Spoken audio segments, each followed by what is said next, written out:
ఇక ప్రీతి ఉషాల డ్యాన్స్ని సీత గుప్పుగంతులు చెప్పి తిట్టేసరికి అప్పుడే అక్కడికి మహాలక్ష్మి వస్తుంది. మహాలక్ష్మి రాగానే, చూడు పెద్దమ్మ,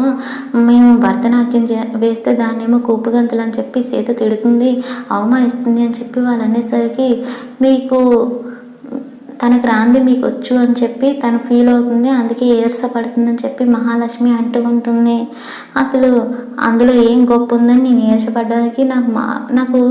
భరతనాట్యం రాకపోతే వాళ్ళకు మాత్రమే వచ్చిన విద్య అన్నట్టు ఏదో పెద్ద గొప్పలకు పోతున్నారేంటి అని చెప్పి సీత అనేసరికి, అవును మా పిల్లలకి భరతనాట్యం వచ్చు కాబట్టి మేము భరతనాట్యం వచ్చు అని చెప్పి అంటున్నాను, నీకు రాదు కదా భరతనాట్యం అని చెప్పి గిరి వాళ్ళు అనేసరికి, నాకు రాదు కానీ అదేమీ బ్రహ్మ విద్య కాదు కదా, ఒక 4 రోజులు మనసు పెడితే అదే వస్తుందని చెప్పి సీత చాలా క్యాజువల్గా మాట్లాడేసరికి, అసలు భరతనాట్యం మీనింగ్ తెలుసా, భరతనాట్యం అంటే ఏంటో తెలుసా నీకు, అసలు ఎప్పుడు ఆ పేరు కూడా వినుండవు, ఆయన భరతనాట్యం అంటే బట్టలు కుట్టడం అనుకున్నావా లేకపోతే కిచెన్లో వంట చేయడం అనుకుంటున్నావా, అయినా అది నీ సబ్జెక్ట్ కాదు, నువ్వు దాని గురించి ఆలోచించకు సీత అని చెప్పి మహాలక్ష్మి అనేసరికి, అది నా సబ్జెక్ట్ కాకపోవచ్చు, నేను వీధి నాటకాలు వేయచ్చు కానీ నేను భరతనాట్యం కూడా చేయగలను, మనసు పెట్టి నేర్చుకుంటా అని చెప్పి సీత అంటుంది. అంటే ఏంటి అర్థం, నువ్వు భరతనాట్యం చేస్తావా, ప్రీతి ఉషాలతో పాటు సమానంగా పార్టిసిపేట్ చేస్తావా, వాళ్ళని ఓడించి గెలుస్తావా అని చెప్పి మహాలక్ష్మి అనేసరికి, డెడ్ ఈజీగా గెలుస్తా అని చెప్పి సీత అంటుంది. అవునా, అయితే నీకు వారం రోజులు సమయం ఇస్తున్నాను, ఈ వారం రోజుల తర్వాత ప్రీతి ఉషాలతో పాటు నీకు పోటీ ఉంటుంది, ఈ పోటీలో కనుక గెలిస్తే అయితే మనం ఒక పందెం పెట్టుకుందాము, ఆ పందెం ఏంటో తెలుసా, ఈ పోటీలో కనుక నువ్వు ఓడిపోతే రామ్ని ఇంటిని వదిలేసి నువ్వు వెళ్ళిపోవాలి అని చెప్పి మహాలక్ష్మి అనడంతో సీత అక్కడే ఉన్న చలపతి రేవతి వాళ్ళు షాక్ అవుతారు. ఇక సీత ఎక్కడ రాంగ్ డెసిజన్ తీసుకుంటున్నాను భయంతో రేవతి చలపతి వాళ్ళు, వద్దమ్మ సీత, ప్రీతి ఉషా వాళ్ళకి చిన్నప్పటి నుంచి భరతనాట్యం మీద ప్రావీణ్యం ఉన్నది, నీకు రాదు, 4 రోజుల్లో నువ్వు భరతనాట్యం నేర్చుకోలేవు, వాళ్ళని బీట్ చేయలేవు, ఈ కాంపిటీషన్లో గెలవలేవు, అనవసరమైన పంతాలకు పోయి ఛాలెంజ్ ఒప్పుకుంటే నీ జీవితం నాశనం అయిపోతుంది, ఇది నీ జీవితానికి పెద్ద ప్రమాదం లాంటిది, దయచేసి ఒప్పుకోకని చెప్పి రేవతి చలపతి వాళ్ళు అంటూ ఉంటే సీత ఒక నిమిషం ఆలోచిస్తుంది.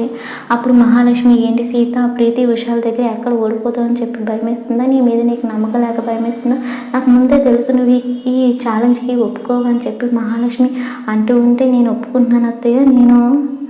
ఈ ఛాలెంజ్కి ఒప్పుకుంటున్నాను, ఒకవేళ ఈ కాంపిటీషన్ కనుక నేను ఓడిపోతే మామని ఇంటిని వదిలేసి వెళ్ళిపోతాను, ఒకవేళ ప్రీతి ఉషాలు కనుక ఓడిపోతే మా మధుమిత అక్కని ఇంట్లోంచి పంపించేయాలని చెప్పి సీత అంటుంది. దాంతో మహాలక్ష్మి ఛాలెంజ్కి ఓకే చెప్తుంది. ఇక అయితే ఈ ఛాలెంజ్లో కనుక నువ్వు గెలిస్తే మధుమిత ఇంట్లోంచి వెళ్ళిపోతుంది, నువ్వు ఓడిపోతే నువ్వే ఇంట్లోంచి వెళ్ళిపోతావు, కానీ ప్రీతి ఉషాలు ఓడిపోవడం అంటూ జరగదు, నువ్వే ఇల్లు వదిలిపెట్టి వెళ్ళిపోవాల్సి వస్తుంది, మధుమిత ఈ ఇంట్లోనే ఉంటుంది ఎప్పటికీ అని చెప్పి మహాలక్ష్మి అనడంతో, చూద్దాం ఎవరు ఇంట్లో ఉంటారు ఎవరు బయటికి వెళ్ళిపోతారో చూద్దాము అని అంటుంది. అప్పుడు మహాలక్ష్మి, బట్ 1 కండిషన్, ఈ విషయం మాత్రం రామ్కి ఎట్టి పరిస్థితుల్లో తెలియకూడదని చెప్పి మహాలక్ష్మి అనడంతో, నాకు కూడా ఓకే, రామ్ గారికి మామకి ఈ విషయం కనుక తెలిస్తే అక్కని ఇంట్లోంచి పంపించడానికి ఆయన ఒప్పుకోడు, కాబట్టి ఈ విషయం మామకు తెలియడానికి వీల్లేదని చెప్పి సీత కూడా అంటుంది. దాంతో మహాలక్ష్మి ఇంకా హ్యాపీగా ఫీల్ అవుతుంది. అయితే నువ్వు ఈ విషయం ఎట్టి పరిస్థితుల్లో రామ్కి చెప్పనని చెప్పి ప్రామిస్ చేయ ఆ దేవుడి మీద అని చెప్పి మహాలక్ష్మి అనడంతో, నేను ఆ దేవుడి మీద ప్రమాణం చేయను, నాకు ప్రాణానికి ప్రాణమైన నేనెంతో గౌరవించే దేవుళ్ళ భావించే సుమతి అత్తయ్య మీద ప్రమాణం చేస్తానని చెప్పి సీత అనేసరికి, ఏంటి చనిపోయిన సుమతి మీద ప్రమాణం చేసి తప్పించుకుందాం అనుకున్నావా సీత అని చెప్పి మహాలక్ష్మి అనేసరికి, సుమతి అత్తయ్య చనిపోయిందని చెప్పి మీరు అనుకోవచ్చు, కానీ సుమతి అత్తయ్య నా దృష్టిలో చనిపోలేదు, ఈ సీత మాట తప్పిందంటే నా మనసులో ఉన్న సుమతి అత్తయ్యని చంపేసినట్టే అని చెప్పి సీత అంటుంది. ఇక మీరేమో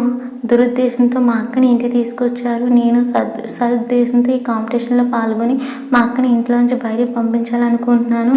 మా అక్క మా బావతో కలిసి ఉండాలి, నేను మా మామతో కలిసి ఉండాలి, ఆ దేవుడు రాసిన రాతని మీరు తిరగరాయాలనుకుంటే నేను మీ రాతని తిరగరాస్తానంటూ తన మంగళ్యం మీద తను దేవుడి సాక్షిగా వేసిన 7 అడుగుల మీద ప్రమాణం చేసి చెప్తుంది సీత. ఇక సరే అయితే చూసుకుందాము, కొత్త జీవితం కొత్త మలుపు మొదలవబోతుంది, ఏం జరుగుతుందో చూద్దామని చెప్పి మహాలక్ష్మి అంటుంది. నెక్స్ట్ సీన్లో మహాలక్ష్మి వాళ్ళ ఇంటికి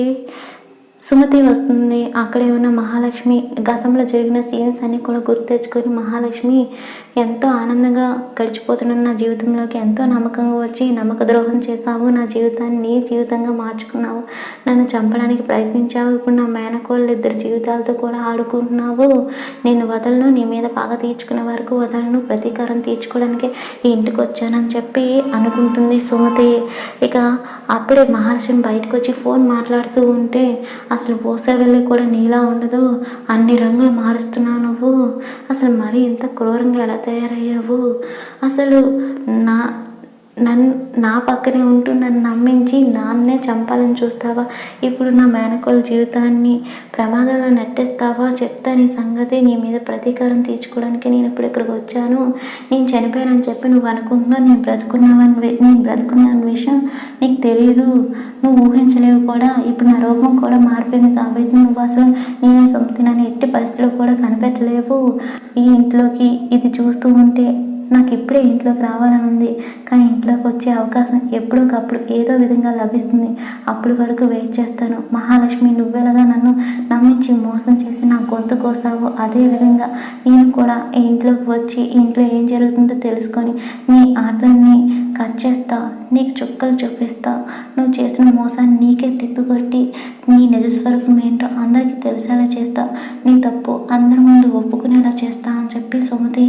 అనుకుంటూ ఉంటుంది. ఇక నెక్స్ట్ సీన్లో సీత దగ్గరికి చలపతి వచ్చి, అమ్మ సీత, నువ్వు చాలా తెలివిగా ఆలోచించి నిర్ణయాలు తీసుకుంటావు అని చెప్పి అనుకున్నాము, నీకు ప్రతి విషయంలో కూడా నేను రేవతి సపోర్ట్గా ఉన్నాం, కానీ ఇప్పుడు మహాలక్ష్మితో నువ్వు చేసిన ఛాలెంజ్లో మాత్రం మేము సపోర్ట్గా ఉండలేము, నువ్వు ఆవేశంలో డెసిజన్ తీసుకున్నావు, కానీ చిన్నప్పటి నుంచి ప్రీతి ఉషాలకి భరతనాట్యంలో ప్రాక్టీస్ ఉంది, నీకు అసలు భరతనాట్యం అంటే ఏంటో కూడా తెలియదు, అలాంటప్పుడు వాళ్ళని పందెంలో ఎలా ఓడిస్తావో, ఈ పందెంలో ఎక్కడ నీ జీవితం నాశనం అయిపోతుందో, నీ జీవితం ఎక్కడ ప్రమాదాలు పడుతుందని చెప్పి నాకు చాలా భయం ఉంది అని చలపతి అంటూ ఉంటే, బాబాయ్ మీరు అనవసరంగా భయపడకండి, ఏం కాదు, భరతనాట్యం గురించి నాకు తెలియకపోవచ్చు, కానీ నేను తెలుసుకుంటాను, మనస్ఫూర్తిగా పట్టుదలతో ఏదైనా నేర్చుకోవాలని చెప్పి ట్రై చేస్తే అంత పెద్ద కష్టం ఏం కాదు, నేను కూడా ఈ భరతనాట్యం ఖచ్చితంగా నేర్చుకుంటాను, ఈ కాంపిటీషన్లో విన్ అవుతానని చెప్పి సీత అంటూ ఉంటే, నువ్వు ఎంత నేర్చుకున్నా సరే బేసిక్స్ కూడా నేర్చుకోలేవు 1 వీక్లో, కానీ ప్రీతి ఉషాలకి కొన్ని సంవత్సరాల నుంచి అనుభవం ఉంది, వాళ్ళు ప్రొఫెషనల్తో నువ్వు పోటీ పడి నువ్వు ఎలా కలుస్తావు సీత, ఈ కాంపిటీషన్లో నువ్వు ఓడిపోతే నువ్వు నీ జీవితాన్ని కోల్పోతావు, కాబట్టి ఇప్పటికైనా మించిపోయింది ఏం లేదు, మహాలక్ష్మి దగ్గరికి వెళ్ళి ఈ కాంపిటీషన్ వద్దు అని చెప్పి, ఈ పందెం వద్దు, ఛాలెంజ్ నుంచి విరమించుకుంటానని చెప్పి అని చెప్పి అంటూ ఉంటే, బాబాయ్ మీరు అనవసరంగా భయపడుతున్నారు, అంత భయపడాల్సిన విషయం ఏమీ లేదు, మా అక్క సమస్యకి సొల్యూషన్ దొరకాలంటే ఇదే పరిష్కారం అని నాకు అనిపించింది, అందుకే దీనికి నేను ఒప్పుకున్నానని చెప్పి సీత అంటూ ఉంటుంది, మీ అక్క సమస్యకి పరిష్కారం ఏమో, కానీ మీ ఇద్దరి జీవితాలు ఎక్కడ నాశనం అవుతాయని చెప్పి నాకు చాలా భయం ఉందని చెప్పి చలపతి అంటూ ఉంటే, నేను తీసుకున్న డెసిషన్లో నిజాయితీ ఉంది, నా వైపు మంచి ఉంది, కాబట్టి ఖచ్చితంగా ఈ ఛాలెంజ్లో నేనే గెలుస్తాను, మా అక్కని ఇంట్లోంచి పంపించేస్తాను అని చెప్పి ఇక సీత చాలా కాన్ఫిడెంట్గా ఉంటుంది. నెక్స్ట్ సీన్లో మధుమిత దగ్గరికి ప్రీతి ఉష వచ్చి హ్యాపీ ఇమ్మని చెప్పి అంటూ ఉంటే, ఏంటి అంత హ్యాపీగా ఉన్నారు, మీ హ్యాపీనెస్కి కారణం ఏంటి అని చెప్పి మధుమిత అంటూ ఉంటుంది. ముందు హ్యాపీ అయిపోతున్నా అని చెప్పి వాళ్ళిద్దరు హ్యాపీగా అంటూ ఉంటే, అప్పుడే అక్కడికి వచ్చిన మహాలక్ష్మి ఏమో హ్యాపీనెస్కి కారణం ఏంటో నేను చెప్తాను మధుమిత, సీత ఇంకో వారం రోజుల్లో ఇల్లు విడిచిపెట్టి వెళ్ళిపోతుంది, ఇక శాశ్వతంగా కూడా ఇంటికి దూరం అయిపోతుంది అని మహాలక్ష్మి అనేసరికి, సీత ఇల్లు వదిలిపెట్టి వెళ్ళిపోతుందా, ఎలా వెళ్ళిపోతుందని చెప్పి మధుమిత అడిగేసరికి, సీత ఒక తప్పు చేసింది, అసలు లోతు ఎంతో తెలియని ఒక దాంట్లోకి అడుగు పెట్టేసిందని చెప్పి వాళ్ళిద్దరి మధ్య జరిగిన ఛాలెంజ్ గురించి మొత్తం కూడా మధుమితకి ఎక్స్ప్లెయిన్ చేస్తుంది మహాలక్ష్మి. ఈ ఛాలెంజ్లో ఖచ్చితంగా ఆ సీత ఓడిపోతుంది కాబట్టి ఇల్లు వదిలిపెట్టి వెళ్ళిపోతుంది, అప్పుడు పర్మనెంట్గా నువ్వు ఇంట్లో ఉండిపోవచ్చు అని చెప్పి మహాలక్ష్మి మధుమితతో అంటూ ఉంటే, మరి రామ్ గారు ఎలా అని చెప్పి అడుగుతూ ఉంటే, రామ్కి ఈ విషయం తెలియదు, సీత కూడా చెప్పనని చెప్పి మాట ఇచ్చింది, నువ్వేం కంగారు పడవలసిన అవసరం లేదు అని చెప్పి అనేసరికి, ఏంటి సీత వారం రోజుల్లో భరతనాట్యం నేర్చుకొని కాంపిటీషన్లో పాల్గొని విన్ అవుతానని చెప్పిందా, ఒకవేళ ఓడిపోతే తను